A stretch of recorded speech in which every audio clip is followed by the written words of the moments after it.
Picture this, a moonlit night in ancient Rome, the air thick with tension. Thousands of enslaved men, women, and children, shackled by the weight of oppression, rise together in defiance. Their leader, a gladiator named Spartacus, stands at the forefront, his voice echoing through the hills as he rallies his people to fight for freedom. This is not just a story of rebellion, it's a story of humanity's unyielding spirit, a spark that ignited one of the most dramatic revolts in history. Revolts in ancient societies were more than just moments of chaos. They were turning points that reshaped empires, challenged power, and redefined the course of history. From the slave uprisings of Rome to the fierce resistance of warrior queens, these rebellions reveal the raw courage and desperation of those who dared to stand against tyranny. In this video, we'll uncover 25 gripping stories of ancient revolts, each one a testament to the resilience of the human spirit. These tales are not just about battles and bloodshed. They're about the fight for dignity, freedom, and justice in a world where the odds were often stacked against the rebels. So, why do these ancient uprisings matter? Because they remind us that the desire for freedom is timeless, and the struggle against oppression is a thread that connects us across centuries. Stay with us as we journey through these extraordinary stories and discover how the echoes of these ancient rebellions still resonate today. Now, let's step into the heart of one of history's most iconic rebellions, the Spartacus Slave Revolt. This uprising, also known as the Third Servile War, began in the year 73 BC when Spartacus, a Thracian gladiator, escaped from a gladiatorial training school in Capua. Alongside 70 of his fellow slaves, he broke free, armed himself, and began a campaign that would shake the foundations of the Roman Republic. The conditions that sparked this revolt were brutal.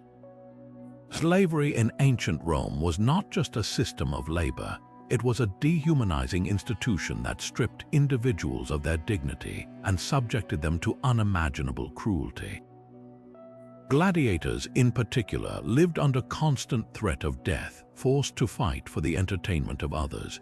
Spartacus and his comrades had nothing to lose and everything to gain by rising up. What followed was a series of daring battles that showcased Spartacus's tactical brilliance.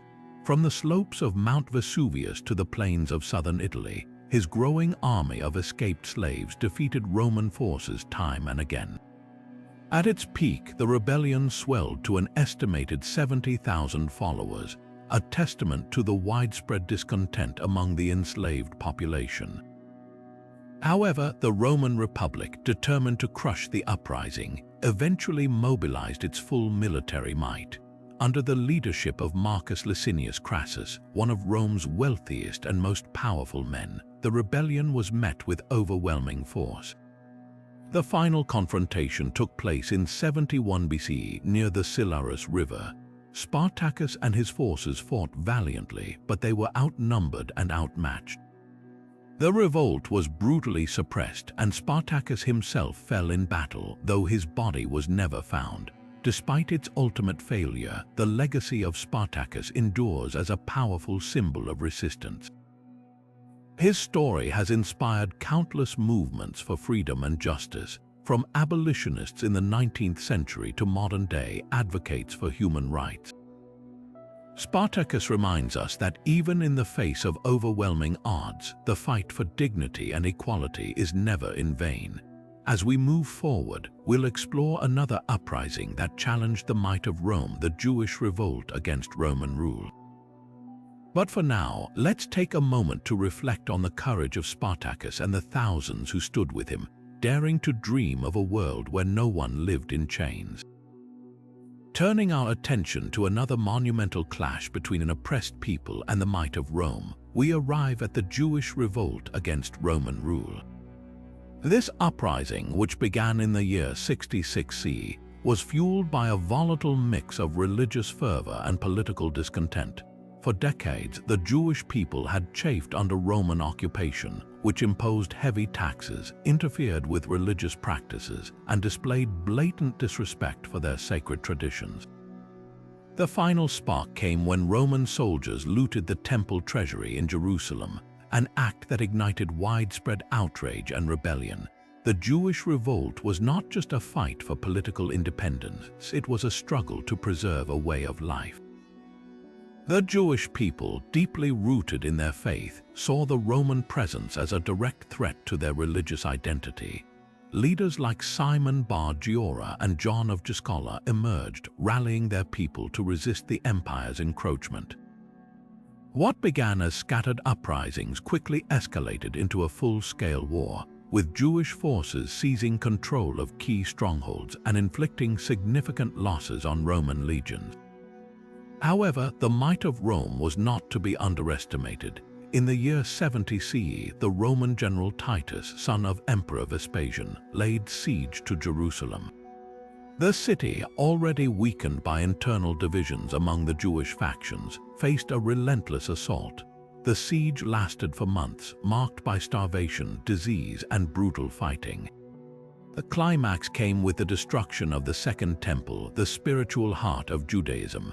The temple's fall was a catastrophic blow, not only to the Jewish rebels but to the entire Jewish people who mourned the loss of their most sacred site. The aftermath of the revolt was devastating. Jerusalem was left in ruins and thousands of Jews were killed, enslaved, or exiled. The destruction of the Second Temple marked a turning point in Jewish history, leading to the diaspora, the scattering of Jewish communities across the Roman Empire and beyond.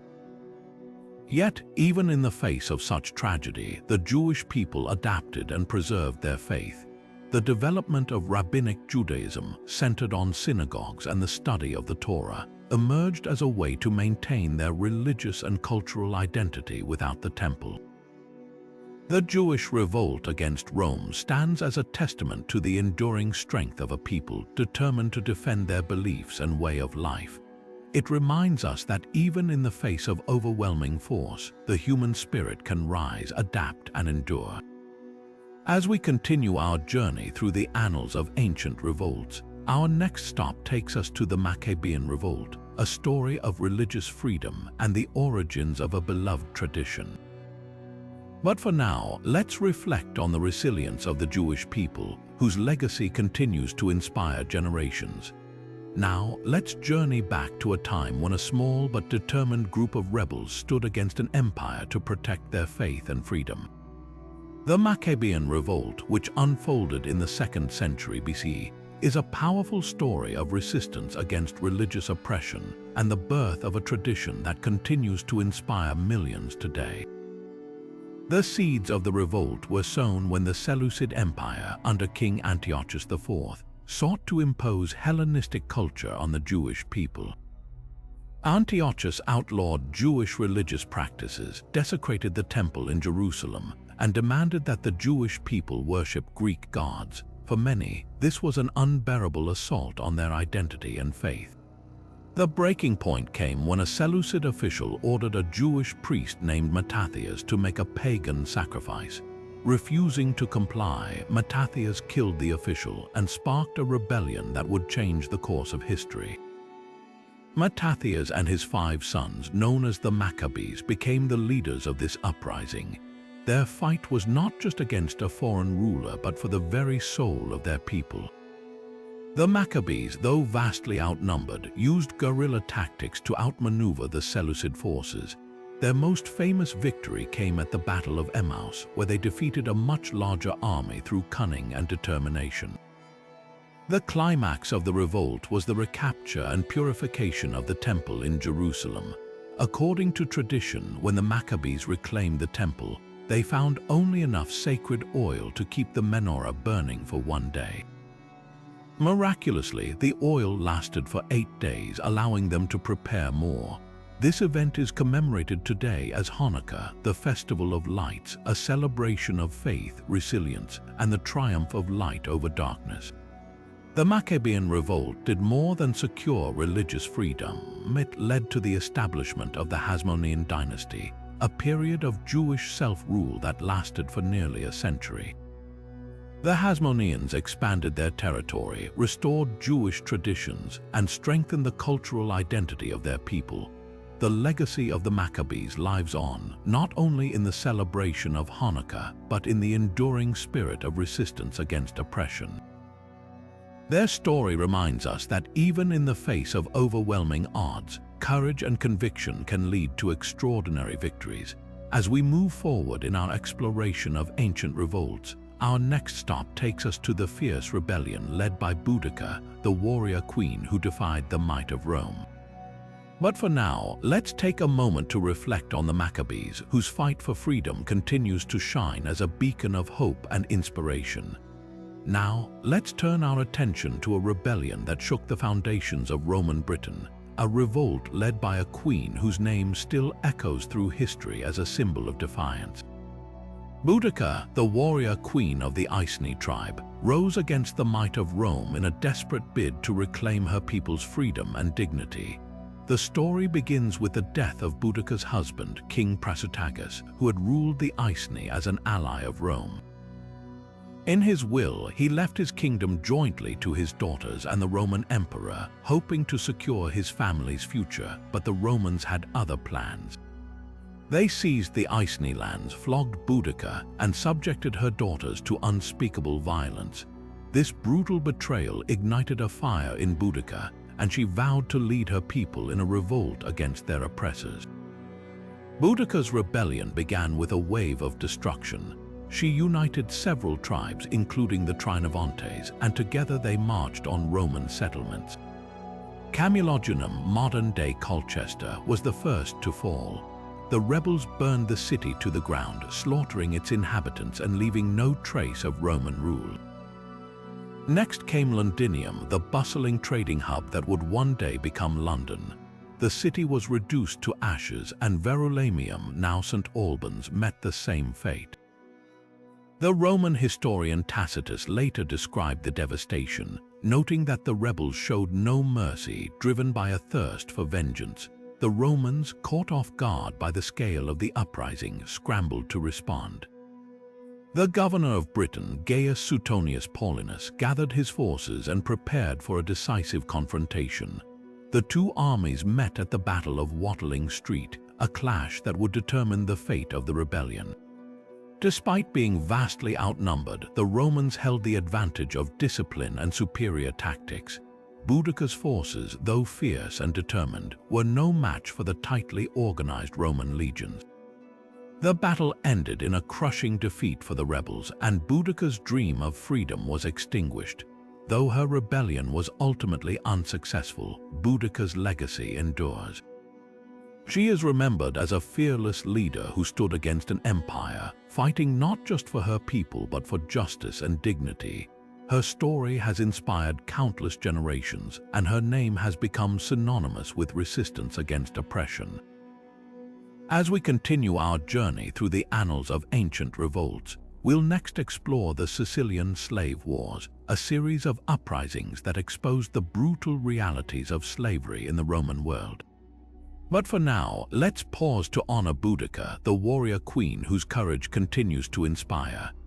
Now, let's journey to the sun-drenched island of Sicily, where the echoes of rebellion once rang out not from kings or queens, but from those who had been stripped of their freedom, the enslaved. The Sicilian Slave Wars, two major uprisings that shook the Roman Republic, reveal a darker side of ancient society, where the oppressed rose against their oppressors in a desperate bid for liberty. The first of these revolts erupted in the year 135 before the Common Era, sparked by the unbearable conditions endured by enslaved people on the island. Sicily was a breadbasket of the Roman world, its fertile lands worked by thousands of enslaved laborers who toiled under the harshest conditions. Overworked, underfed, and treated as little more than property, these individuals reached a breaking point. The rebellion began on a wealthy estate near the city of Enna, where a man named Eunice emerged as an unlikely leader. Claiming divine inspiration and the favor of the goddess Atargotes, Yunus rallied his fellow enslaved people, promising freedom and vengeance. The uprising spread like wildfire. Yunus and his followers, armed with whatever tools they could find, stormed through the countryside, liberating enslaved people and slaughtering their masters. They captured Enna, establishing it as the heart of their rebellion, and Yunus declared himself king, adopting the name Antiochus. For a time, it seemed as though the enslaved might overthrow Roman rule in Sicily. But the Romans, though initially caught off guard, were quick to respond. The Roman Senate dispatched a series of armies to crush the rebellion, but the enslaved forces, though poorly equipped, fought with a ferocity born of desperation. The conflict dragged on for years, marked by brutal skirmishes and acts of vengeance on both sides. Finally, in 132 before the Common Era, the Romans succeeded in retaking Enna. Yunus was captured and the rebellion was brutally suppressed. Yet the story doesn't end there. Just over 3 decades later, in 104 before the Common Era, Sicily erupted in revolt once again. The conditions that had sparked the first uprising, exploitation, cruelty, and the dehumanization of enslaved people had not changed. This time, the rebellion was led by a man named Salvius, who took the name Tryphon, and a Cilician named Athenian. Like Yunus before them, they united the enslaved population, promising freedom and justice. The second revolt was even more widespread than the first, with tens of thousands of enslaved people joining the cause. They captured cities, defeated Roman forces in battle, and for a time it seemed as though they might succeed where Yunus had failed. But once again, the might of Rome proved too great. The Roman general Manius Aquilius eventually crushed the rebellion, and the leaders were either killed or captured. The Sicilian slave wars were not just isolated uprisings. They were a stark reminder of the brutal realities of slavery in the ancient world. They exposed the fragility of Roman control and the lengths to which the oppressed would go to reclaim their freedom. Though both revolts were ultimately crushed, they left an indelible mark on history, challenging the notion that the enslaved were powerless. As we move forward in our exploration of ancient revolts, we'll next turn our attention to the Theban revolt against Sparta, a rebellion that reshaped the balance of power in ancient Greece. But for now, let's reflect on the courage of those who rose against unimaginable odds. Their stories a testament to the enduring human spirit. Now, let's shift our focus to the heart of ancient Greece, where the city-state of Thebes rose in defiance against the dominant power of Sparta. This rebellion, known as the Theban Revolt, marked a turning point in Greek history, challenging the long-standing supremacy of Sparta and reshaping the political landscape of the region. The roots of this revolt can be traced back to the Peloponnesian War, a decades-long conflict between Athens and Sparta that left much of Greece weakened and divided.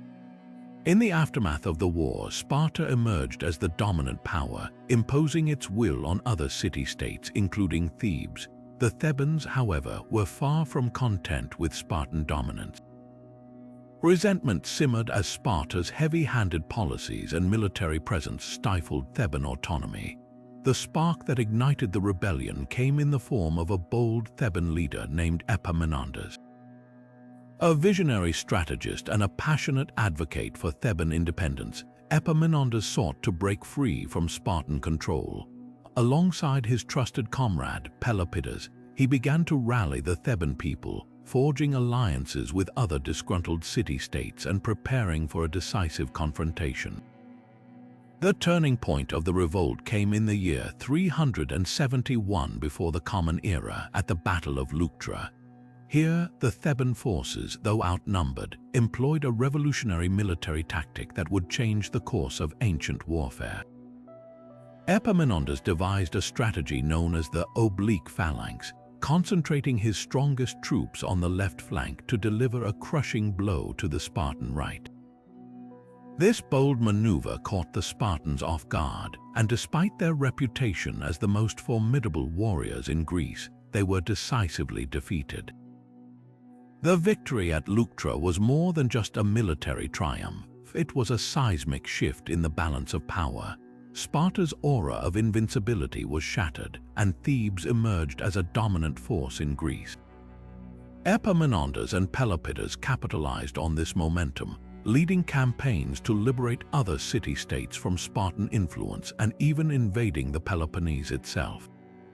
The Theban revolt not only weakened Sparta but also demonstrated the power of innovative leadership and strategic thinking.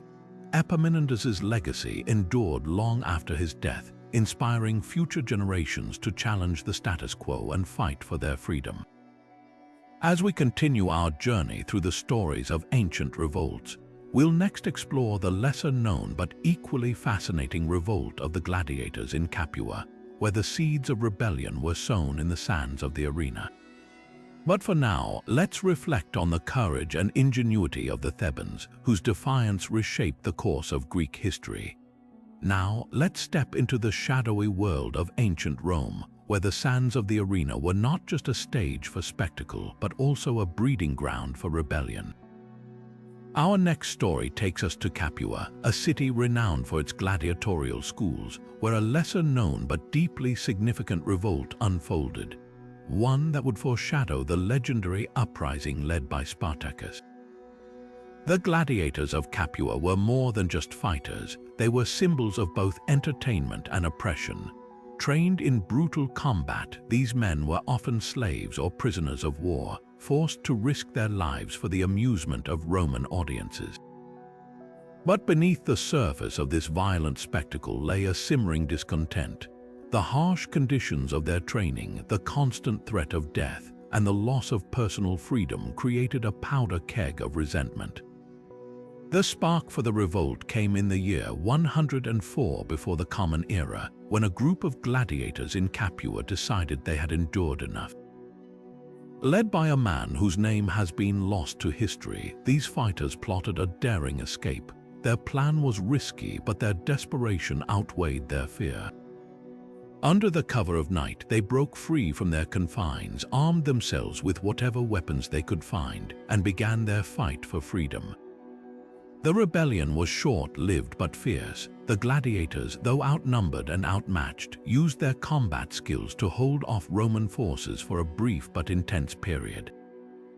They managed to rally some local support as their defiance resonated with others who suffered under Roman rule. However, the might of Rome's military machine proved overwhelming. The revolt was crushed, and the surviving gladiators were executed as a warning to others. While this uprising may seem like a minor footnote in history, its significance cannot be overstated.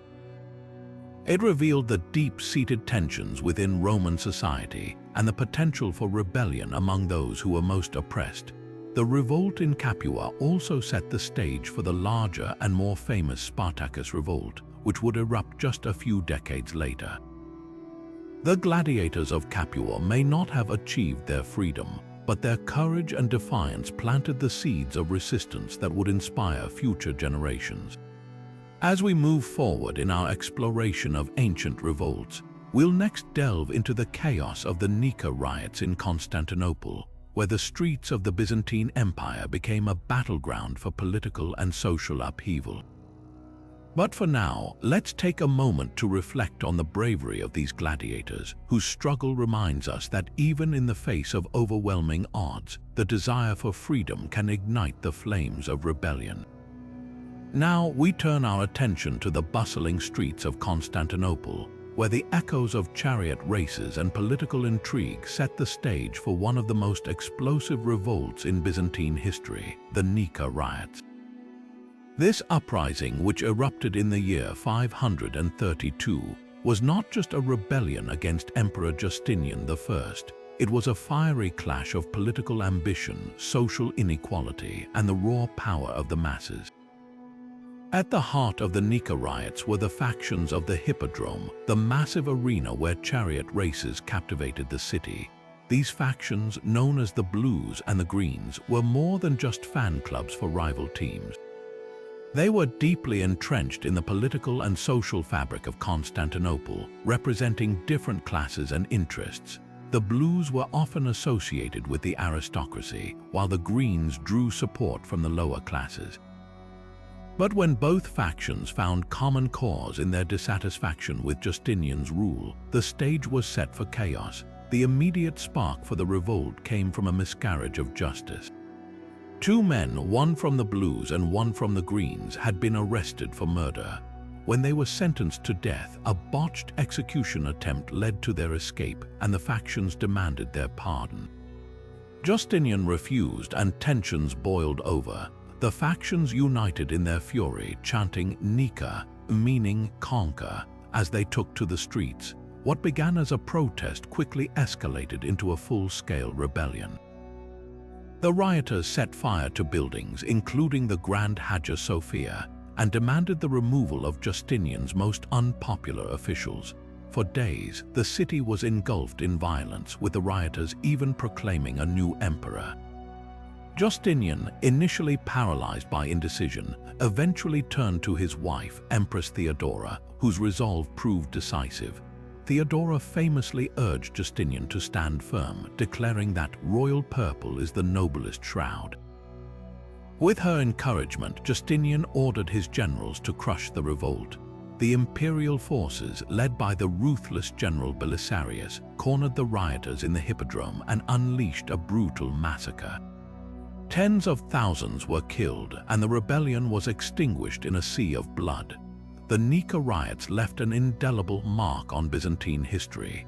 They exposed the fragility of Justinian's rule and the deep divisions within his empire.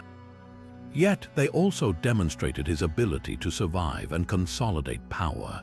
In the aftermath, Justinian embarked on an ambitious program of rebuilding, including the construction of the iconic Hagia Sophia that still stands today. As we reflect on the Nika riots, we see a vivid example of how political and social tensions can erupt into violence, reshaping the course of history. Next, we'll explore the frequent uprisings of the Helots in Sparta, where the struggle for freedom took on a different form but carried equally profound consequences. But for now, let's pause to consider the lessons of Constantinople, where the cries of Nika echoed not just through the Hippodrome but through the annals of time. Now let's journey from the fiery streets of Constantinople to the rugged hills of ancient Sparta, where a different kind of rebellion simmered for centuries. The Helots, the enslaved population of Sparta, were not just laborers, they were the backbone of Spartan society, yet they lived under the constant shadow of oppression. Their frequent uprisings against their Spartan masters reveal a story of resilience, resistance, and the high cost of maintaining a militarized state. The Helots were not ordinary slaves. They were the descendants of the native population of Laconia and Messenia, conquered by the Spartans and forced into servitude. Unlike slaves in other Greek city-states, the Helots were tied to the land, working the fields to feed the Spartan war machine. But their lives were marked by harsh treatment and constant surveillance. The Spartans, fearing rebellion, instituted a brutal system of control, including the infamous Crypteia, a secret police force tasked with terrorizing and even killing Helots to keep them in line. Despite these measures, the Helots rose up time and time again. Their revolts were not isolated incidents but a recurring feature of Spartan history. The most significant of these uprisings occurred during the Messenian Wars, when the Helots of Messenia fought fiercely for their freedom. These wars were not just battles, they were existential struggles that threatened the very foundation of Spartan power. The Helots' determination to break free from their chains forced Sparta to adapt, shaping its military policies and social structure in profound ways. The constant threat of Helot rebellion had a chilling effect on Spartan society. It turned Sparta into a militarized state where every citizen was trained from childhood to be a soldier. The Spartans lived in perpetual readiness for war, not just against external enemies but against the enemy within. This focus on military discipline and preparedness came at a cost. Spartan society became rigid and insular, with little room for cultural or intellectual growth. The fear of Helot uprisings also led to a culture of paranoia where trust was scarce and suspicion was the norm. Yet, the Helots' resistance also highlights the limits of Spartan power. Despite their military prowess, the Spartans could never fully suppress the spirit of rebellion among the Helots. Each uprising, no matter how brutally crushed, sowed the seeds of future resistance.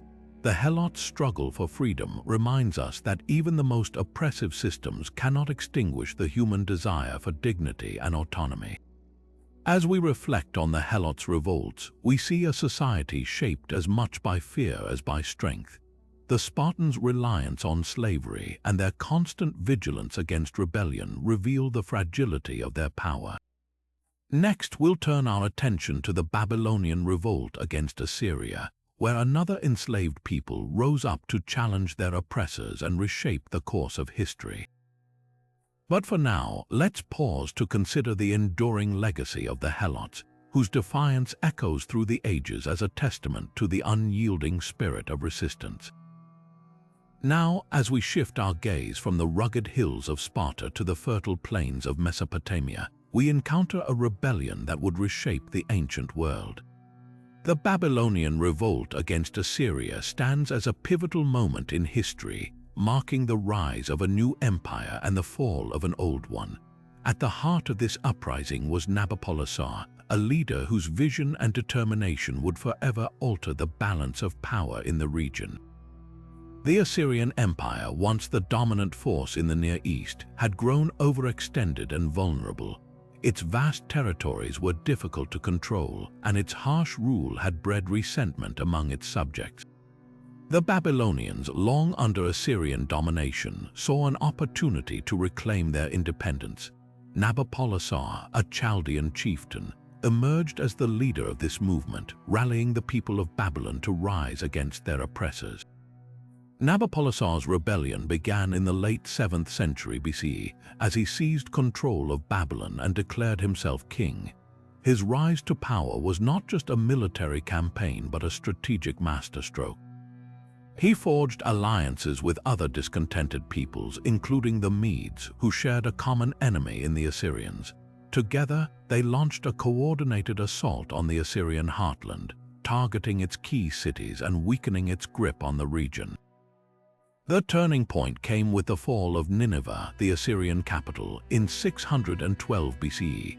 This event, often referred to as the death knell of the Assyrian Empire, was a testament to the strength of the Babylonian-Median coalition. The once mighty Assyrian forces were overwhelmed, and their empire crumbled under the weight of rebellion. With Nineveh in ruins, Nabopolassar solidified his control over Babylon and laid the foundation for the Neo-Babylonian Empire.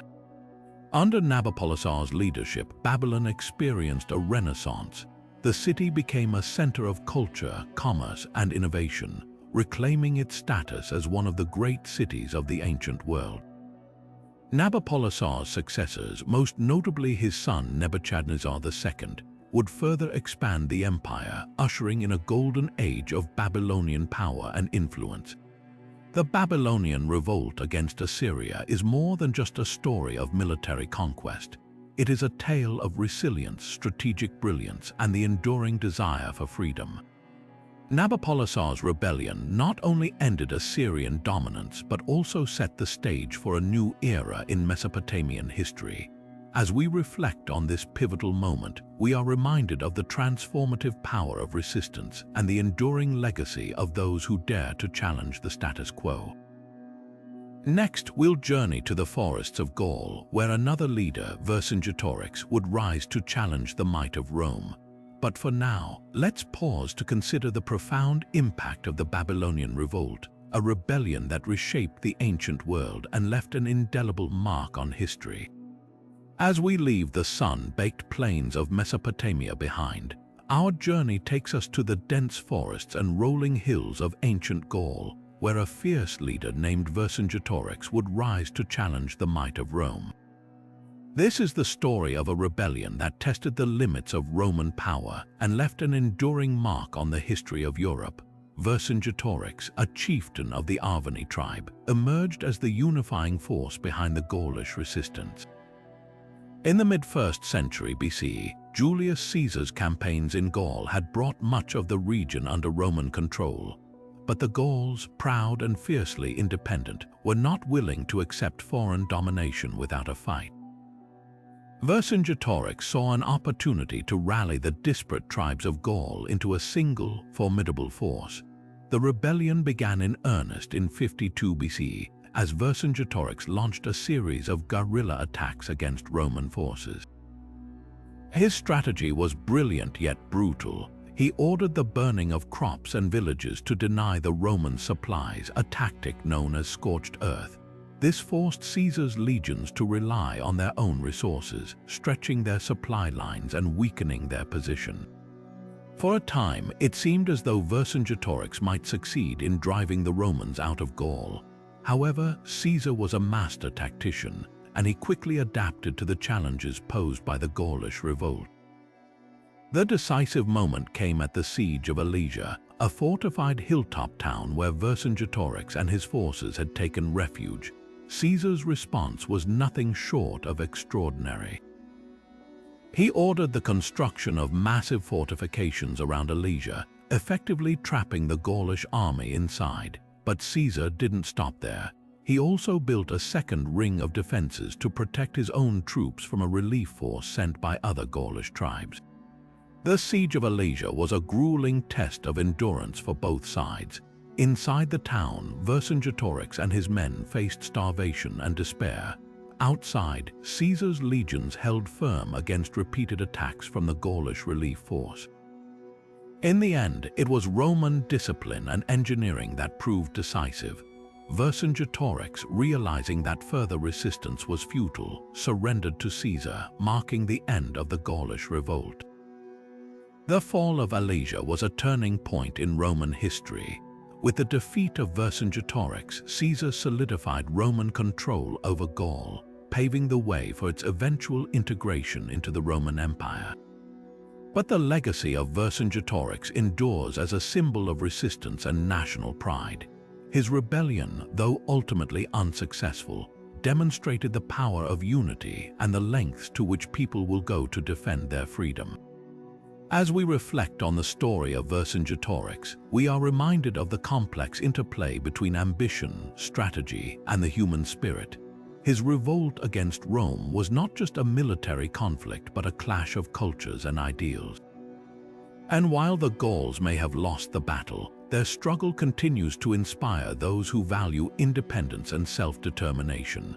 Next, we'll turn our attention to the sands of Egypt, where another rebellion would reshape the course of history. But for now, let's take a moment to appreciate the courage and determination of Vercingetorix, a leader who dared to stand against one of the greatest empires the world has ever known. Now, let's journey from the rugged hills of Gaul to the sun-drenched banks of the Nile, where another dramatic chapter of rebellion unfolds. This time, we delve into the story of the Egyptian revolt against the Hyksos, a pivotal moment that reshaped the destiny of ancient Egypt and set the stage for its golden age. The Hyksos, a foreign dynasty of rulers, had established themselves in the Nile Delta during a period of political instability in Egypt.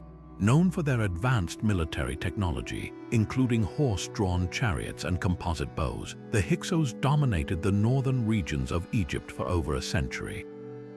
Their rule was marked by cultural exchange but also by tension, as many Egyptians resented the presence of foreign rulers on their sacred soil. The spark of rebellion came from the city of Thebes, where a line of native Egyptian princes began to challenge Hyksos' authority. Among them was Seqenenetau, a Theban king whose defiance against the Hyksos would become legendary. Though his reign ended in tragedy, his mummified remains show signs of violent death. His courage inspired his successors to continue the fight. The true turning point came under the leadership of Ahmose I, Seqenenetau's grandson. Ahmose was determined to expel the Hyksos and reunify Egypt under native rule. He launched a series of military campaigns, gradually pushing the Hyksos northward. The final blow came with the siege of Avaris, the Hyksos capital. After a prolonged struggle, Ahmos's forces breached the city's defenses, forcing the Hyksos to retreat and ultimately flee Egypt entirely. The expulsion of the Hyksos marked the beginning of the New Kingdom, a period of unprecedented prosperity and power for Egypt. Ahmos's victory not only restored Egyptian sovereignty, but also ushered in an era of territorial expansion and cultural flourishing. The New Kingdom would see the rise of iconic pharaohs like Hatshepsut, Thutmose III, and Ramses II, whose legacies continue to captivate us today. This revolt was more than just a military campaign. It was a reclamation of identity and pride. The Egyptians' triumph over the Hyksos symbolized their resilience and determination to preserve their culture and independence. It also highlighted the importance of unity as the fragmented regions of Egypt came together to achieve a common goal. As we reflect on this chapter of Egyptian history, we see how the struggle against foreign domination can galvanize a people and redefine their future. The Egyptian revolt against the Hyksos stands as a testament to the enduring power of national identity and the unyielding spirit of those who fight for their homeland. Next, we'll travel to the bustling cities of ancient Greece, where another rebellion would challenge the balance of power in the Mediterranean world. But for now, let's take a moment to appreciate the courage and vision of Ahmose I, whose leadership not only freed Egypt from foreign rule, but also laid the foundation for one of its most glorious eras. Now, let's turn our attention to the Aegean Sea, where the winds of rebellion began to stir among the Greek city-states. This time, we explore the Athenian revolt against Persian rule, a conflict that would ignite one of the most famous wars in ancient history, the Greco-Persian Wars. At the heart of this story lies the Ionian Revolt, a pivotal uprising that set the stage for Athens' defiance and its rise as a dominant power in the ancient world. The Ionian Revolt began in the year 499 BC, when the Greek cities of Ionia, located along the western coast of modern-day Turkey, rose up against their Persian overlords. These cities, though culturally Greek, had been under Persian control for decades, and resentment had been simmering. The spark came when Aristagoras, the ruler of Miletus, sought to free his city from Persian domination. He appealed to the mainland Greek states for support, and it was Athens that answered the call. Athens, still a young democracy, saw an opportunity to assert itself on the larger stage. The Athenians sent 20 ships to aid the Ionians, a decision that would have far-reaching consequences. Though the Ionian Revolt ultimately failed, with the Persians crushing the rebellion by 494 BC, it marked the beginning of a deeper conflict between Greece and Persia. The Persian Empire, under King Darius I, viewed Athens' involvement as an act of defiance and vowed to punish the city-state. This tension escalated into the Greco-Persian Wars, a series of conflicts that would define the course of ancient history. The first major clash came in the year 490 BC, when the Persians launched an invasion of Greece. The Athenians, led by the general Miltiades, faced the Persian army at the Battle of Marathon. Against overwhelming odds, the Athenians achieved a stunning victory, securing their place as a formidable military power. The role of Athens in the Ionian Revolt and its subsequent victories against Persia cannot be overstated. By supporting the Ionians, Athens not only demonstrated its commitment to the ideals of freedom and self-determination, but also positioned itself as a leader among the Greek city-states. The Greco-Persian Wars would continue for decades, culminating in famous battles like Thermopylae and Salamis, but it was Athens' early defiance that set the tone for the struggle. This revolt was more than just a military conflict, it was a clash of cultures and ideologies.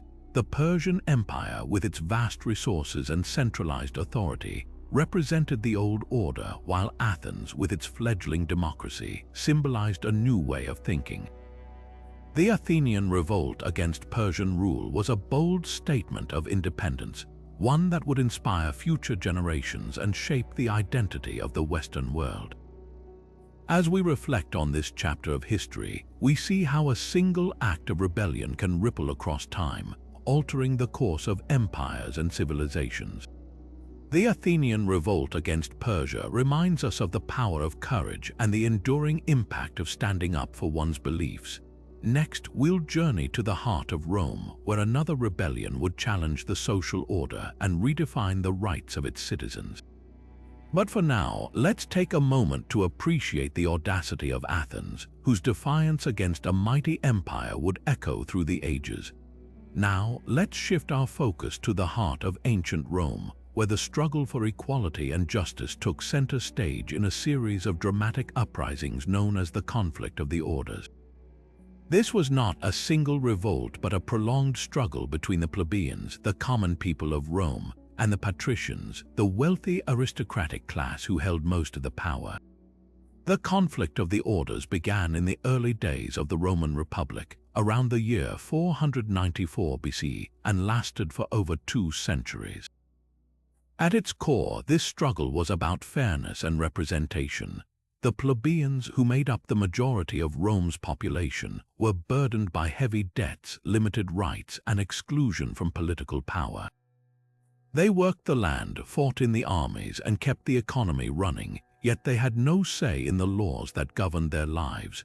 The first major act of defiance came when the plebeians staged a mass withdrawal from Rome, a tactic known as the secessio plebis. They retreated to the Sacred Mount, a hill outside the city, and refused to return until their demands were met. This bold move forced the patricians to negotiate, leading to the creation of the office of the tribune of the plebs. These tribunes were elected representatives who had the power to veto decisions that harmed the plebeians, giving them a voice in the political process for the first time. Over time, the plebeians continued to push for greater rights. One of the most significant victories came with the passage of the 12 Tables in the year 450 BC. These laws, inscribed on bronze tablets and displayed in the Roman Forum, codified the rights and responsibilities of all citizens, ensuring that the law applied equally to both plebeians and patricians. This was a monumental step toward legal equality and transparency in Roman society. The conflict of the orders also led to the gradual opening of political offices to plebeians. By the year 367 BC, plebeians could hold the highest office in the Republic, the consulship. This marked a turning point in Roman history, as the rigid class barriers began to break down, allowing talented individuals from all backgrounds to rise to positions of power. The impact of these revolts extended far beyond the political sphere. They reshaped Roman society, fostering a sense of unity and shared identity among its citizens. The plebeians' fight for equality laid the groundwork for the Roman Republic's stability and expansion, proving that a society built on fairness and representation could thrive. As we reflect on the conflict of the orders, we see a powerful example of how ordinary people can challenge entrenched power structures and demand change. The plebeians' determination and resilience remind us that the fight for justice is often a long and difficult journey, but one that can yield lasting results. Next, we'll travel to the ancient Near East, where another rebellion would challenge the authority of a mighty empire. But for now, let's take a moment to appreciate the courage of Rome's plebeians, whose struggle for equality would leave an indelible mark on the history of law and governance. Now, let's journey to the ancient lands of Samaria, where a series of revolts against Byzantine rule would highlight the deep tensions between faith and empire. The Samaritan uprisings, which took place between the 5th and 6th centuries CE, were driven by a fierce desire to protect their religious identity and resist the growing pressure to conform to Byzantine Christianity. The Samaritans, a distinct religious group with roots tracing back to the ancient Israelites, had long practiced their own form of worship centered around Mount Gerizim. However, as the Byzantine Empire expanded its influence, it sought to impose Christianity as the dominant faith across its territories. This push for religious uniformity sparked outrage among the Samaritans, who saw it as a direct threat to their traditions and way of life. The first major revolt erupted in the year 484 CE, when the Samaritans launched a violent rebellion against Byzantine authorities. They attacked churches, destroyed Christian symbols, and even briefly seized control of key cities. The Byzantine response was swift and brutal. Emperor Zeno dispatched troops to crush the uprising, resulting in widespread devastation and the destruction of the Samaritan temple on Mount Gerizim. This act was not just a military victory, but a symbolic blow to Samaritan identity, as their holiest site was desecrated. Despite this setback, the Samaritans refused to surrender their faith. In the year 529 CE, another revolt erupted, this time under the leadership of a charismatic figure named Julianus ben Sabah. Julianus declared himself king and rallied the Samaritans to fight for their independence. For a time, the rebellion gained momentum, with Samaritan forces achieving several victories against Byzantine troops. However, the empire's overwhelming military might eventually prevail. The revolt was brutally suppressed and Julianus was captured and executed. The aftermath of these uprisings was devastating for the Samaritan community. Thousands were killed and many more were enslaved or exiled. The Byzantine authorities imposed harsh restrictions on Samaritan religious practices, further eroding their cultural and spiritual autonomy. Over time, the once thriving Samaritan population dwindled, leaving only a small remnant to carry on their traditions. Yet, the legacy of the Samaritan revolts endures as a testament to the power of faith and resistance. Their struggle against Byzantine rule reminds us of the lengths to which people will go to defend their beliefs and preserve their identity in the face of oppression. As we move forward, we'll explore another chapter of defiance, this time in the ancient city of Carthage, where unpaid mercenaries would rise up against their former masters. But for now, let's reflect on the courage of the Samaritans, whose fight for religious freedom remains a poignant reminder of the enduring human spirit. Now, let's turn our attention to the bustling city of Carthage, where a different kind of rebellion was brewing, one fueled not by religious fervor but by betrayal and greed. The Mercenary War, also known as the Truceless War, erupted in the year 241 BCE, and it would become one of the most brutal and chaotic conflicts in ancient history. At the heart of this revolt were the mercenaries, foreign soldiers hired by Carthage to fight in the First Punic War against Rome. These men, hailing from regions like North Africa, Iberia, and the Mediterranean islands, had risked their lives for Carthage, expecting fair payment for their service.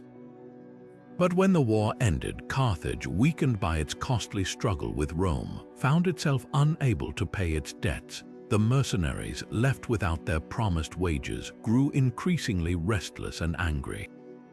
Tensions reached a boiling point when the mercenaries, led by figures like Spendius and Mathos, decided to take matters into their own hands. They seized the city of Tunis, a strategic location near Carthage, and began rallying other disgruntled soldiers and local populations to their cause. What started as a protest over unpaid wages quickly escalated into a full-scale rebellion, as the mercenaries sought not just compensation, but revenge against the Carthaginian elite who had exploited them. The Carthaginians, caught off guard by the scale of the uprising, scrambled to respond. Hamilcar Barca, one of Carthage's most skilled generals, was tasked with quelling the revolt. But the mercenaries were no ordinary foes. They were battle-hardened veterans who knew Carthage's tactics and weaknesses intimately. The conflict that followed was marked by extreme brutality on both sides. Cities were sacked, prisoners were tortured, and entire populations were massacred as the war spiraled into a cycle of vengeance and destruction. Despite their initial successes, the mercenaries ultimately faced a grim fate. Hamilcar's strategic brilliance and Carthage's superior resources turned the tide of the war. The rebels were gradually pushed back, and their leaders were captured and executed. By the time the war ended in the year 238 BC, Carthage had regained control, but at a tremendous cost. The conflict had devastated the region, leaving cities in ruins and the economy in shambles. The mercenary war had far-reaching consequences for Carthage. It exposed the fragility of its reliance on foreign soldiers and highlighted the dangers of neglecting those who fought in its name. The war also weakened Carthage's position in the Mediterranean, setting the stage for future conflicts with Rome. As we reflect on this turbulent chapter, we're reminded of the precarious balance between power and loyalty. The mercenaries' revolt serves as a stark warning of what can happen when trust is broken and justice is denied. Next, we'll journey to the forests of Germania, where the Batavi people would rise against Roman rule in a rebellion that would shake the foundations of an empire. But for now, let's pause to consider the lessons of Carthage's mercenary war, a story of betrayal, resilience, and the high cost of greed. As we leave the scorched lands of Carthage behind, our journey takes us to the dense forests and winding rivers of Germania, where another rebellion was about to unfold, one that would challenge the might of Rome itself.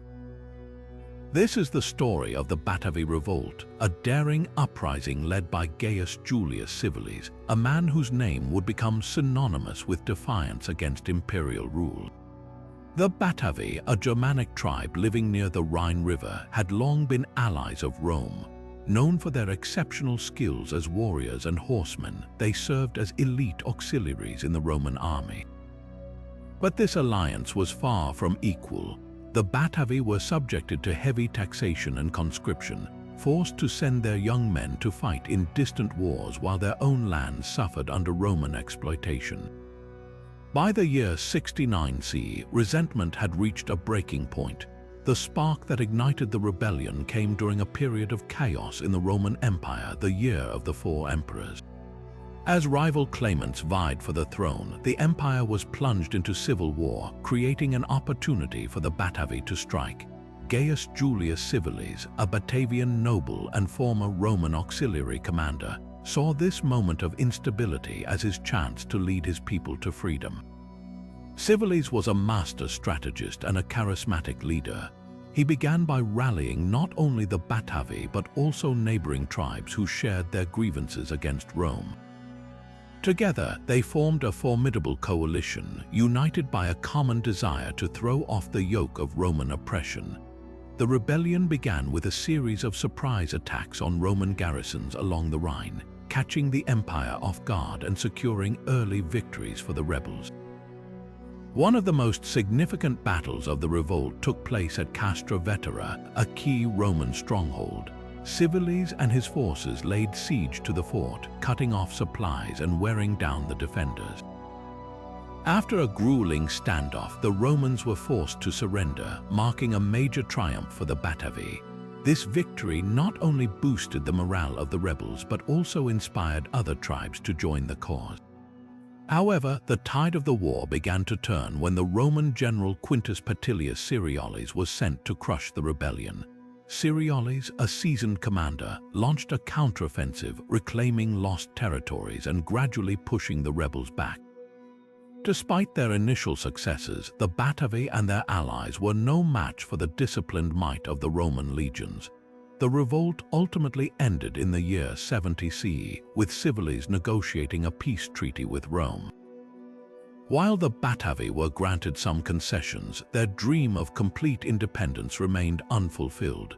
Yet the rebellion left an indelible mark on history.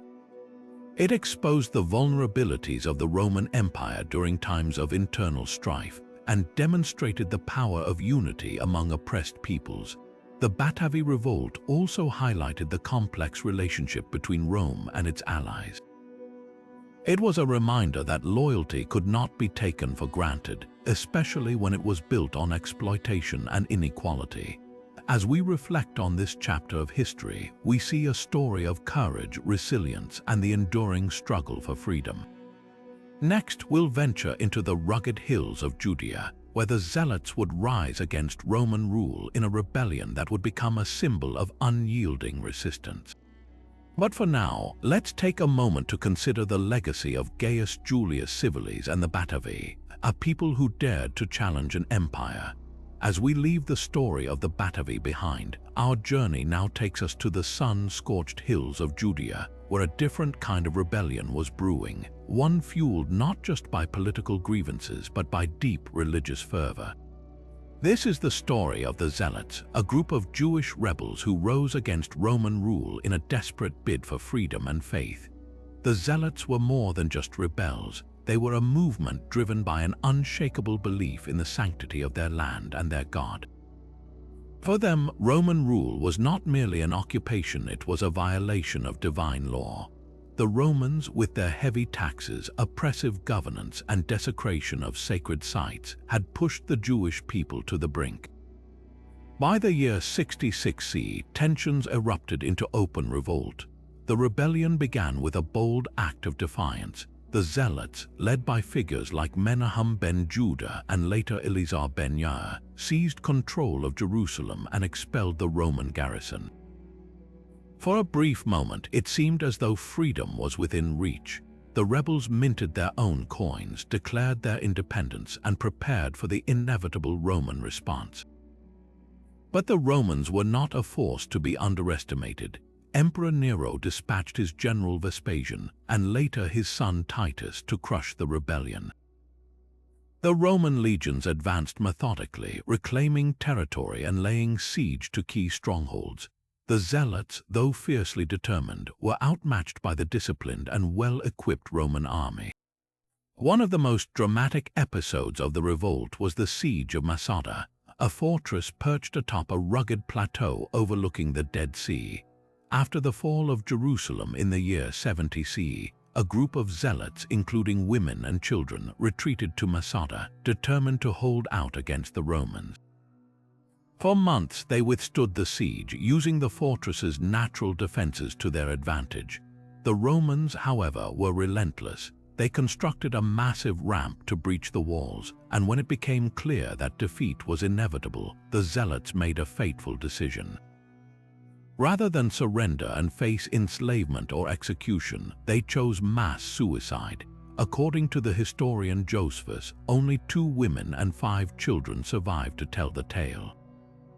The fall of Masada marked the end of the Zealot revolt, but its legacy endures. For many, Masada has become a symbol of unyielding resistance and the ultimate sacrifice for freedom. It is a story that resonates deeply in Jewish history, embodying the struggle against oppression and the refusal to submit, even in the face of overwhelming odds. The Zealot revolt also had profound consequences for the Jewish people. The destruction of the Second Temple in Jerusalem during the rebellion marked a turning point in Jewish history, leading to the diaspora and the evolution of Rabbinic Judaism. The Zealots' defiance, though ultimately unsuccessful, remains a powerful reminder of the lengths to which people will go to protect their faith and their freedom. As we reflect on this chapter of history, we see a story of courage, conviction, and the enduring human spirit. The Zealots may have been defeated, but their legacy lives on, inspiring generations to stand firm in the face of adversity. Next, we'll turn our attention to the Persian Empire, where the Achaemenid satraps would rise against their rulers in a rebellion that would reshape the ancient world. But for now, let's take a moment to honor the memory of the Zealots and their unwavering stand at Masada. Now, as we shift our gaze eastward, we find ourselves in the heart of the Achaemenid Empire, a vast and powerful realm that stretched from the Indus River to the Aegean Sea. Here, beneath the shadow of its grand palaces and sprawling cities, a different kind of rebellion was taking shape, one not of oppressed subjects, but of ambitious regional rulers. This is the story of the Achaemenid satraps, the governors of the empire's provinces, who rose against their central authority in a bid for greater autonomy and power. The Achaemenid Empire, under rulers like Darius the Great and Xerxes, was a marvel of ancient administration. Its satraps were appointed to oversee the empire's far-flung territories, ensuring loyalty and collecting taxes for the central treasury. But as the empire grew, so did the ambitions of these regional leaders. By the 4th century BC, cracks began to appear in the empire's once unified structure. The first major revolt of the satraps began in the western provinces, where leaders like Ariobarzanes of Phrygia and Datums of Cappadocia sought to break free from Persian control. These rebellions were not merely acts of defiance, they were calculated moves by powerful men who saw an opportunity to carve out their own kingdoms. The satraps, often backed by local armies and foreign mercenaries, challenged the authority of the Persian king, Artaxerxes II. What made these revolts particularly significant was their timing. The Achaemenid Empire, though still formidable, was beginning to show signs of strain. Decades of costly wars, internal corruption, and the growing influence of Greek city-states had weakened its grip on its territories. The satraps, sensing this vulnerability, seized the moment to assert their independence. One of the most notable figures in these rebellions was Cyrus the Younger, a satrap who famously challenged his brother, Artaxerxes II, for the Persian throne. Though Cyrus's revolt ultimately ended in his death at the Battle of Cunaxa in 401 BCE, it exposed the fragility of the empire's central authority. His rebellion also had far-reaching consequences, as it led to the famous retreat of the 10,000, a Greek mercenary force that played a key role in later conflicts. The revolts of the satraps had a profound impact on Persian governance. They revealed the limitations of the empire's administrative system, which relied heavily on the loyalty of its regional leaders. In response, the Persian kings began to tighten their control, reducing the autonomy of the satraps and increasing their reliance on royal inspectors. These measures, however, could not fully stem the tide of rebellion. By the time Alexander the Great launched his invasion of the Persian Empire in 334 BC, the satrapies were already in a state of disarray. The revolts had weakened the empire's cohesion, making it easier for Alexander to conquer its territories. In many ways, the rebellions of the satraps set the stage for the fall of one of history's greatest empires. The story of the Achaemenid satraps is a reminder of the delicate balance between central authority and regional power. It shows how ambition and discontent can unravel even the most sophisticated systems of governance. As we move forward in our journey, we'll explore another chapter of ancient rebellion, one that unfolded in the rugged highlands of Thrace, where the Thracians waged their own struggle against Roman domination. But for now, let's reflect on the lessons of the satraps and their role in the decline of the Achaemenid Empire. Now, as we journey westward, we arrive in the heart of ancient Italy, where the Etruscans, a once dominant civilization, faced the relentless expansion of Rome. The Etruscan revolt against Roman rule is a story of fierce resistance, cultural pride, and the inevitable tide of history that reshaped the Italian peninsula. The Etruscans, known for their advanced art, architecture, and religious practices, had long been a powerful force in central Italy.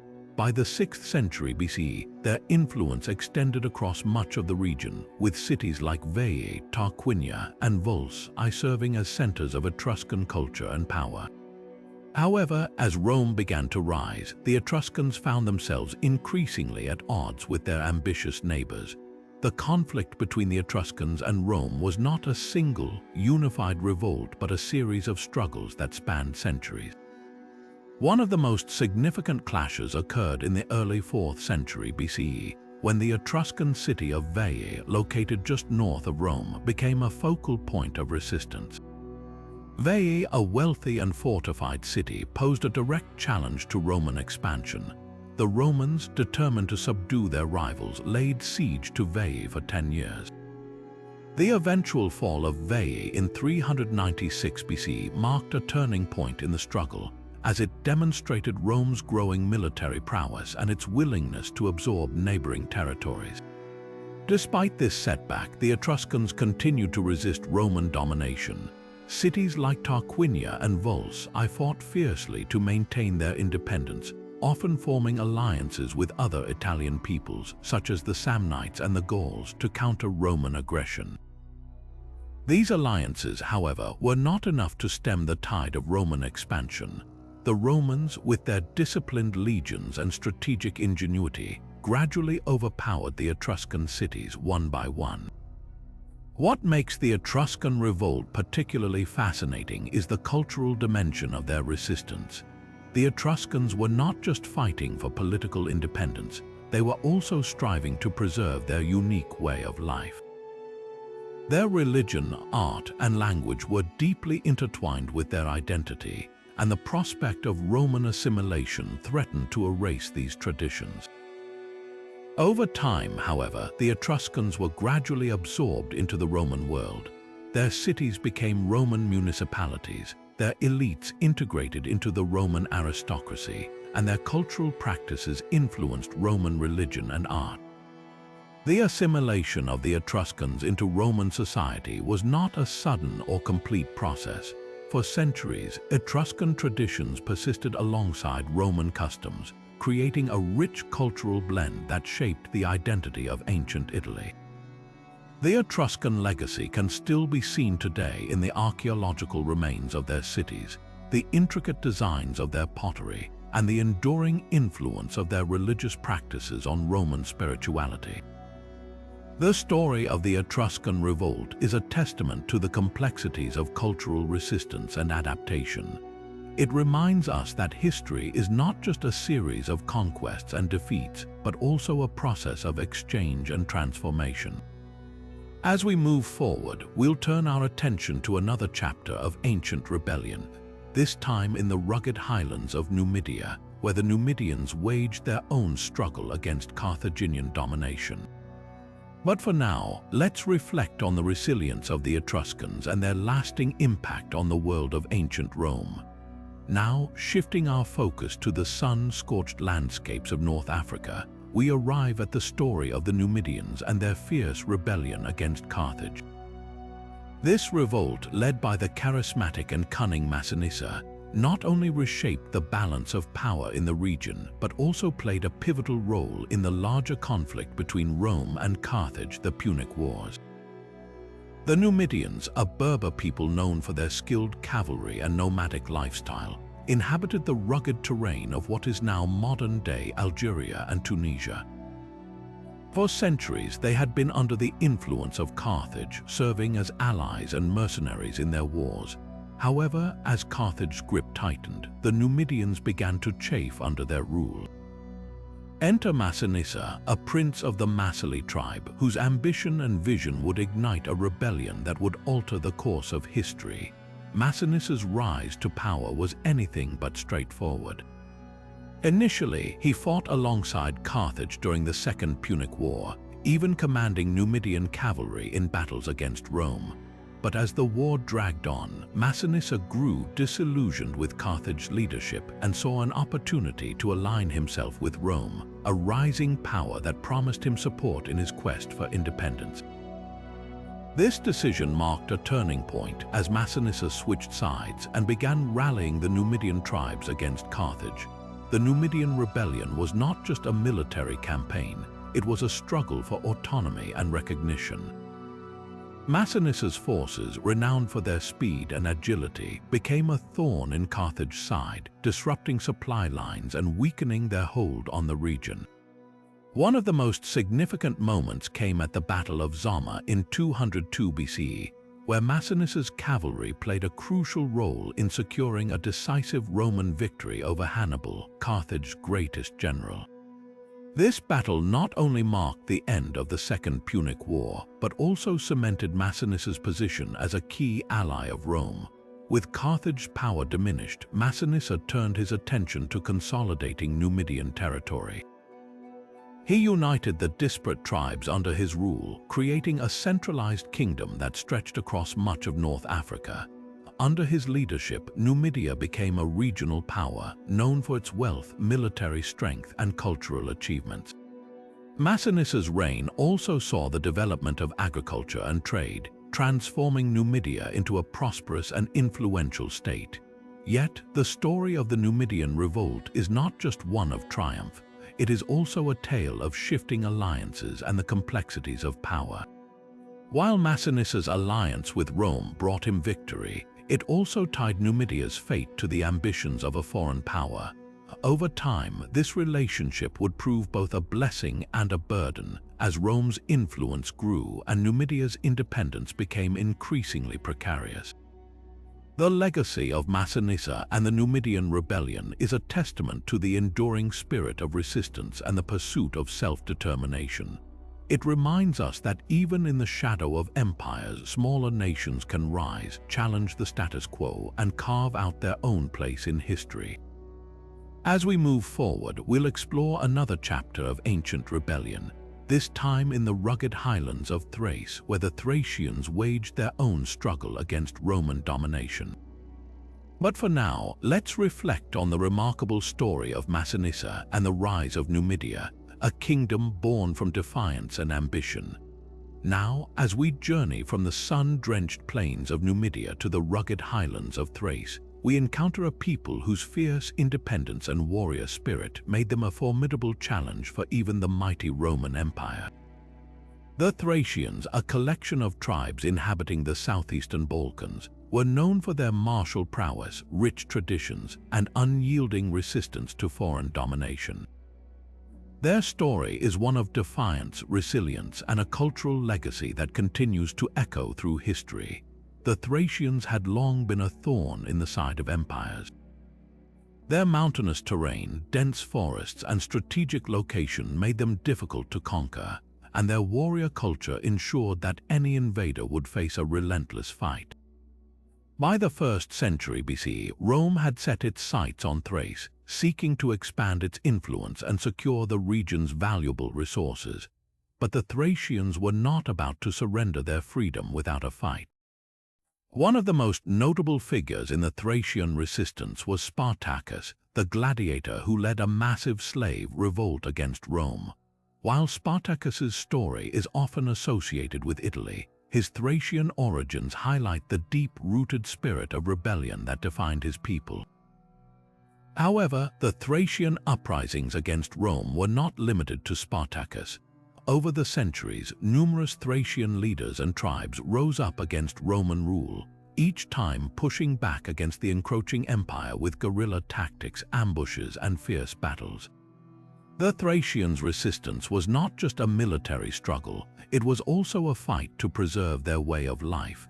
Their culture, rich in mythology, music, and art, was deeply tied to their identity as a free people. The Thracians worshipped gods like Zalmoxis, a deity associated with immortality and the afterlife, and their rituals and traditions reflected their connection to the land and their warrior ethos. This cultural pride fueled their determination to resist Roman assimilation, even as the empire sought to impose its laws, language, and customs. Despite their fierce resistance, the Thracians eventually fell under Roman control. The empire's superior numbers, resources, and military organization proved too much to overcome. Yet, even in defeat, the Thracians left an indelible mark on history. Their defiance inspired future generations, and their cultural contributions influenced the broader Greco-Roman world. Thracian art, particularly their intricate goldwork and jewelry, became highly prized, and their myths and legends were woven into the tapestry of ancient storytelling. The legacy of the Thracian revolts is a reminder of the power of resistance and the enduring strength of cultural identity. Their story teaches us that even in the face of overwhelming odds, the human spirit can rise, fight, and leave a lasting impact. As we turn our attention to the next chapter of ancient rebellion, we'll explore the Parthian revolt against the Seleucid Empire, a conflict that reshaped the political landscape of the ancient Near East. But for now, let's honor the Thracians, whose defiance against Rome stands as a testament to the enduring quest for freedom. Now, as we shift our gaze eastward, we arrive in the ancient lands of Persia, where another dramatic chapter of rebellion unfolds. The Parthian revolt against Seleucid rule marks a pivotal moment in the history of the ancient Near East, a struggle that not only reshaped the region's political landscape, but also gave rise to one of the most formidable empires of its time. The Seleucid Empire, a Hellenistic state born from the conquests of Alexander the Great, once stretched from the Mediterranean to the borders of India. However, by the 3rd century BCE, its grip on its eastern territories began to weaken. The Parthians, a nomadic people from the steppes of Central Asia, saw an opportunity to challenge Seleucid authority and reclaim their independence. The spark of rebellion was ignited by Arsaces I, a charismatic leader who united the Parthian tribes and led them in a daring uprising against the Seleucids. In around 247 BCE, Arsaces seized control of the region of Parthia, establishing a new power base that would grow into the Parthian Empire. This revolt was not just a military campaign, it was a cultural and political reawakening. The Parthians sought to revive Persian traditions and governance, rejecting the Hellenistic influence imposed by the Seleucids. The Parthian revolt was marked by a series of strategic victories and alliances. Arsaces and his successors skillfully exploited the Seleucid Empire's internal divisions, forging alliances with local rulers and leveraging their knowledge of the rugged terrain to outmaneuver their opponents. The Parthians' mastery of cavalry warfare, particularly their use of horse archers, gave them a decisive edge in battle. This innovative military strategy allowed them to strike swiftly and retreat before the Seleucids could mount an effective counterattack. The decline of the Seleucid Empire was hastened by the Parthian revolt. As the Parthians expanded their territory, they gradually eroded Seleucid control over key regions, including Mesopotamia and Persia. By the mid-2nd century BCE, the Parthian Empire had emerged as a dominant power in the Near East, while the Seleucids were reduced to a shadow of their former glory. The establishment of the Parthian Empire had far-reaching consequences. It marked the resurgence of Persian culture and identity after centuries of Hellenistic dominance.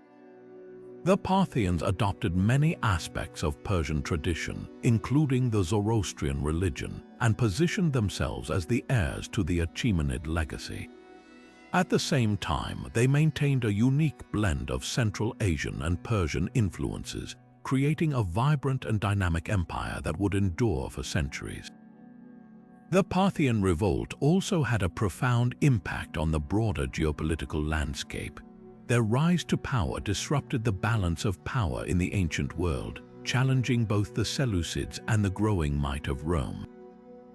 The Parthian Empire would go on to become a major rival to Rome, engaging in a series of conflicts that shaped the course of history. As we reflect on the Parthian revolt, we see a story of resilience, innovation, and cultural revival. The Parthians' defiance against the Seleucids not only secured their independence, but also laid the foundation for an empire that would leave an indelible mark on history. Their legacy reminds us that even in the face of overwhelming odds, a determined people can rise, reclaim their identity, and reshape the world. With this chapter of rebellion behind us, we now turn to the Nabatean resistance against Roman annexation, a tale of ingenuity and cultural preservation in the face of imperial ambition. But for now, let's honor the Parthians, whose revolt stands as a testament to the enduring power of cultural pride and strategic brilliance. Now, as we journey further into the ancient world, we arrive at the story of the Nabateans, a people whose resistance to Roman annexation is as remarkable as the breathtaking city they left behind.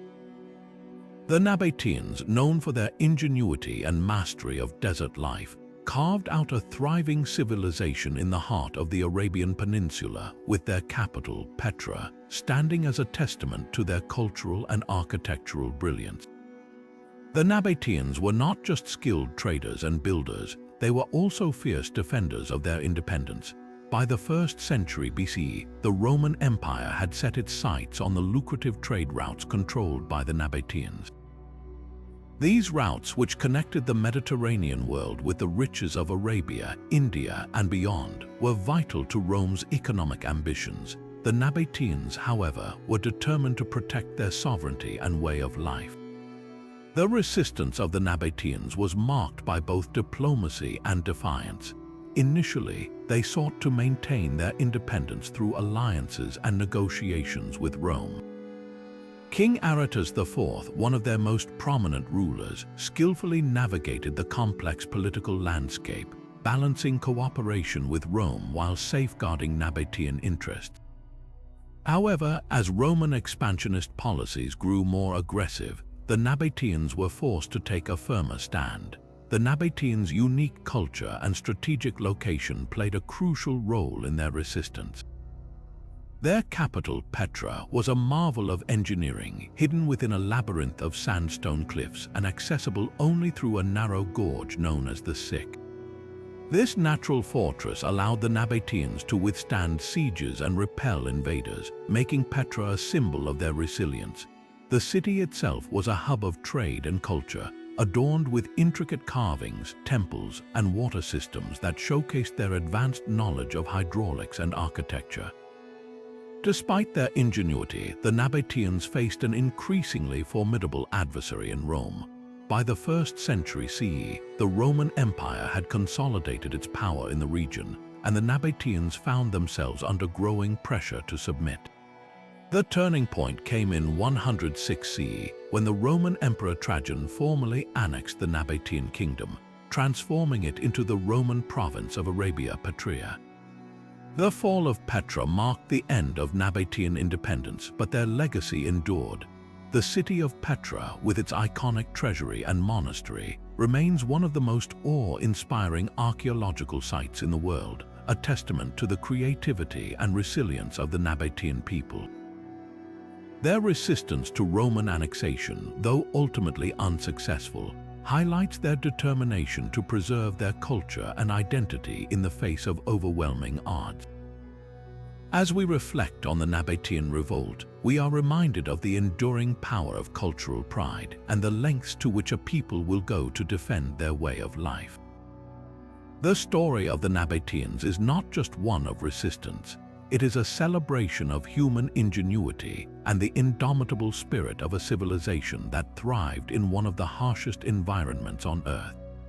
With the tale of the Nabateans behind us, we now turn to the final chapter of our journey, the Pictish resistance to Roman incursions into Scotland, a story of guerrilla warfare and the construction of one of the most iconic frontiers in history. But for now, let us honor the Nabateans, whose legacy continues to inspire awe and admiration centuries after their fall. As we shift our focus to the northern reaches of the ancient world, we encounter the fierce and enigmatic Picts, a people whose resistance to Roman incursions into Scotland stands as a testament to their unyielding spirit. The Picts, whose name derives from the Latin word for painted ones, were known for their distinctive body art and their formidable skills in warfare. Their homeland, a rugged and untamed landscape, became the stage for one of the most enduring struggles against Roman expansion. The Roman Empire, having conquered much of Britain by the 1st century CE, set its sights on subduing the tribes of modern-day Scotland. However, the Picts proved to be a far more challenging adversary than the Romans had anticipated. Unlike the more centralized societies the Romans had encountered elsewhere, the Picts were a collection of tribes united by their shared resistance to foreign domination. Their intimate knowledge of the terrain and their mastery of guerrilla tactics made them a formidable foe. The Pictish resistance was marked by hit-and-run attacks, ambushes, and a deep understanding of their environment. They used the dense forests, steep hills, and marshy grounds to their advantage, striking swiftly and disappearing before the Romans could mount a counterattack. This style of warfare frustrated the Roman legions, who were accustomed to fighting in open, organized battles. The Picts' ability to blend into the landscape and strike without warning earned them a reputation as fierce and elusive warriors. One of the most significant responses to the Pictish threat was the construction of Hadrian's Wall, a massive fortification built under the orders of Emperor Hadrian in 122 CE. Stretching across northern England, the wall served as both a defensive barrier and a symbol of Roman power. It was designed to keep the Picts and other northern tribes at bay, marking the northern boundary of the Roman Empire in Britain. The wall, with its forts, watchtowers, and gates, was a marvel of Roman engineering, but it also underscored the limits of Roman expansion. Despite the wall's imposing presence, the Picts continued to resist. They launched raids across the border, testing the defenses and keeping the Roman garrisons on constant alert. The wall, while effective in slowing their incursions, could not completely halt the Pictish determination to defend their lands. Over time, the Picts' resilience and adaptability became a defining feature of their identity, shaping their legacy as one of the most tenacious opponents of Roman rule. The story of the Pictish revolt is not just one of conflict. It is a tale of cultural survival and the enduring strength of a people who refused to be conquered. Their resistance, though often overshadowed by larger Roman campaigns, played a crucial role in shaping the history of Britain. The Picts' legacy lives on in the myths, art, and traditions of Scotland, a reminder of their indomitable spirit and their refusal to bow to imperial might. As we conclude our exploration of the Pictish revolt, we are reminded of the power of resilience and the enduring impact of those who stand against overwhelming odds. Their story, like so many others we've uncovered, speaks to the universal human desire for freedom and self-determination. And now, as we prepare to reflect on the broader themes of these 25 revolts, let us carry with us the lessons of the Picts and the countless others who dared to defy the empires of their time. Turning now to the enduring legacy of Spartacus, we see how his story has transcended the boundaries of ancient history to become a powerful symbol of resistance and freedom. Spartacus, the gladiator who led one of the most significant slave revolts in history, has inspired countless generations, not just through his actions but through the way his story has been retold and reimagined over the centuries. In literature, Spartacus has been immortalized as a figure of defiance and courage. From ancient Roman accounts to modern novels, his rebellion has been depicted as a struggle against oppression and a fight for human dignity. Writers have often used his story to explore themes of justice, equality, and the human spirit's capacity to resist tyranny. His name has become synonymous with the fight for freedom, a testament to the enduring power of his legacy. The silver screen has also played a significant role in shaping how we remember Spartacus. Films like the 1960 epic Spartacus, starring Kirk Douglas, brought his story to a global audience, portraying him as a heroic figure who stood against the might of Rome. The film's famous line, "I am Spartacus," has become an iconic moment in cinema, symbolizing solidarity and collective resistance. Through these portrayals, Spartacus has become more than a historical figure. He has become a cultural icon, representing the universal struggle for justice and equality. Beyond entertainment, Spartacus's legacy has found resonance in modern social justice movements. His rebellion has been invoked as a metaphor for the fight against systemic oppression, whether in the context of civil rights, labor rights, or anti-slavery campaigns. Activists and thinkers have drawn parallels between the gladiator's revolt and contemporary struggles, using his story to inspire and mobilize people in their own battles for freedom and equality. The impact of Spartacus extends even further, influencing art, music, and political discourse.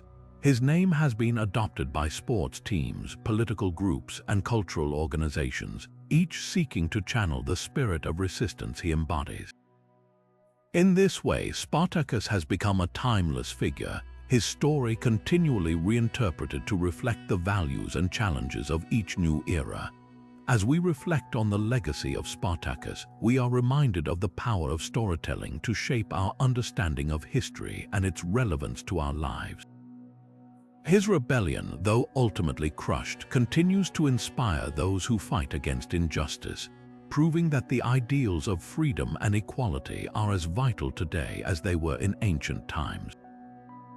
And as we move forward in our exploration of these 25 revolts, let us carry with us the enduring lessons of Spartacus and the countless others who dared to challenge the status quo.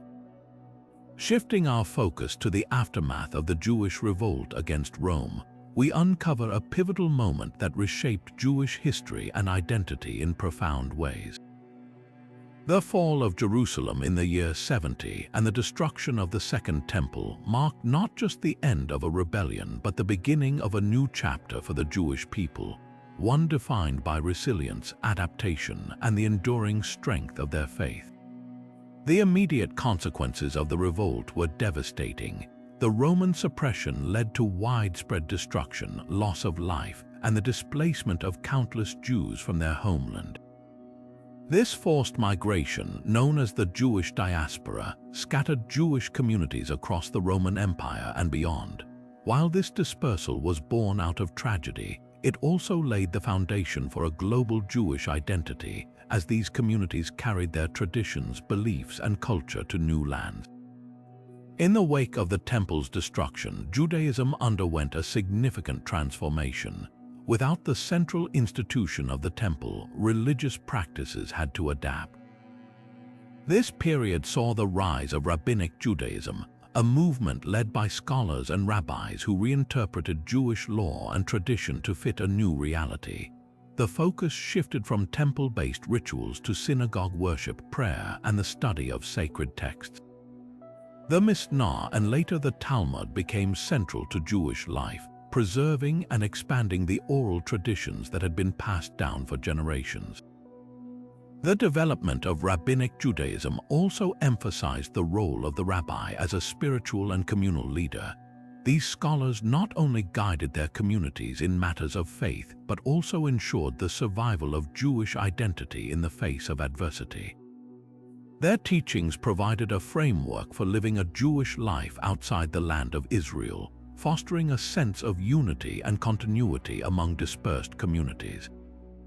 The long-term impact of the Jewish revolt extended beyond religion. The diaspora created a network of Jewish communities that maintained connections through trade, scholarship, and shared traditions. This network allowed Jewish culture to flourish in diverse settings, from the Mediterranean to Mesopotamia and beyond. Despite the challenges of living as a minority in foreign lands, these communities preserved their heritage and contributed to the cultural and intellectual life of the regions they inhabited. The revolt also left a lasting mark on Jewish memory and identity. The destruction of the temple became a symbol of both loss and hope, commemorated in prayers and rituals that continue to this day. The story of the revolt and its aftermath serves as a reminder of the Jewish people's ability to endure and adapt, even in the face of overwhelming adversity. As we reflect on the aftermath of the Jewish revolt, we see how a moment of crisis gave rise to a new era of Jewish life, one defined by resilience, innovation, and an unbreakable connection to faith and tradition. This chapter in history not only shaped the Jewish experience but also offers timeless lessons on the power of community and the enduring strength of the human spirit. And as we continue our journey through these 25 revolts, let us carry forward the lessons of perseverance and adaptation that emerged from this pivotal moment in history. Turning now to the Maccabean revolt, we uncover a story of defiance that not only reshaped Jewish identity, but also gave rise to one of the most enduring symbols of resistance in history. This uprising, led by the Maccabees against the Seleucid Empire, was more than a military struggle. It was a fight for religious freedom and cultural survival. The revolt's legacy is deeply woven into the fabric of Jewish tradition, most notably through the celebration of Hanukkah, a festival that continues to inspire millions around the world.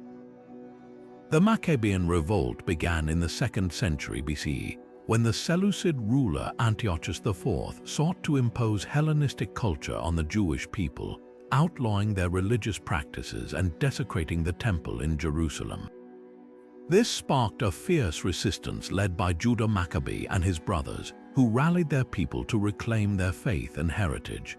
Their victory was not just a military triumph but a cultural reawakening as they rededicated the temple and restored Jewish worship. The rededication of the temple is at the heart of the Hanukkah story. According to tradition, when the Maccabees reclaimed the temple, they found only enough sacred oil to keep the menorah burning for one day. Miraculously, the oil lasted for 8 days, allowing time to prepare more. This miracle became the foundation of Hanukkah, a festival that celebrates light, hope, and the triumph of faith over oppression. Hanukkah's significance extends far beyond its historical origins. Over the centuries, it has evolved into a powerful symbol of resilience and resistance. The lighting of the menorah each night serves as a reminder of the Maccabees' courage and the enduring strength of the Jewish spirit. It is a celebration of freedom, not just from external oppression, but also from the forces that seek to erode cultural and religious identity.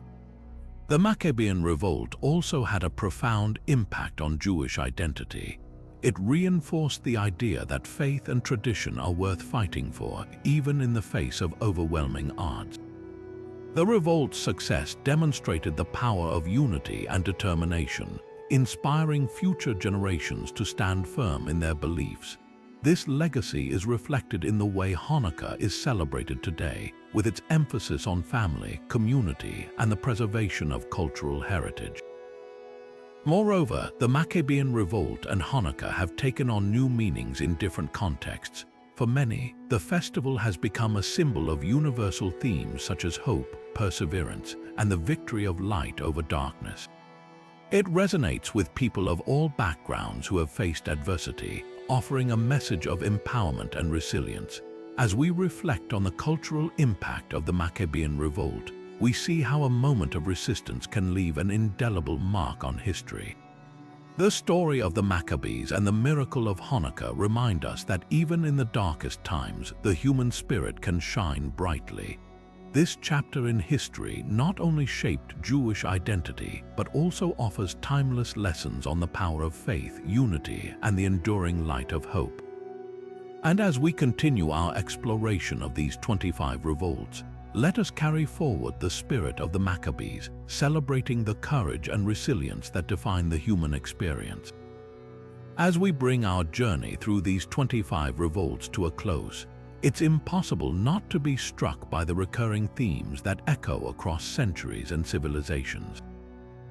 From the defiant stand of Spartacus and his fellow slaves to the cultural reawakening led by the Maccabees, each story is a testament to the enduring human spirit. These revolts were not just battles for freedom or power, they were struggles for identity, dignity, and the right to determine one's own destiny. What unites these stories is the unwavering courage of those who dared to rise against oppression, often against insurmountable odds. Whether it was Boudica rallying her people against Roman rule, the Zealots defending their faith at Masada, or the Helots challenging the might of Sparta, each revolt reminds us that resistance is a universal language. It speaks to the deep-seated desire for justice, autonomy, and the preservation of what makes us who we are. These uprisings also reveal the profound impact of rebellion on the course of history. They toppled empires, reshaped cultures, and inspired future generations to fight for their rights. The legacy of these revolts lives on, not just in the annals of history, but in the values and freedoms we cherish today. They teach us that change is often born from struggle, and that even in the face of defeat, the act of resistance can plant seeds of transformation. As we reflect on these stories, it's worth asking, what drives people to rebel? Is it the weight of oppression, the spark of hope, or the belief in a better future? And how do these acts of defiance shape not only the societies they arise in, but also the world that follows? These are questions that resonate across time, inviting us to consider the role of rebellion in our own lives and in the broader tapestry of human history. So, what do you think? Do these stories of resistance inspire you, challenge you, or make you see history in a new light? Share your thoughts in the comments below. Let's continue the conversation about the power of rebellion and its enduring legacy. And if you enjoyed this exploration of ancient revolts, don't forget to like, subscribe, and hit the notification bell for more deep dives into history's most fascinating moments. Until next time, keep questioning, keep learning, and keep celebrating the resilience of the human spirit.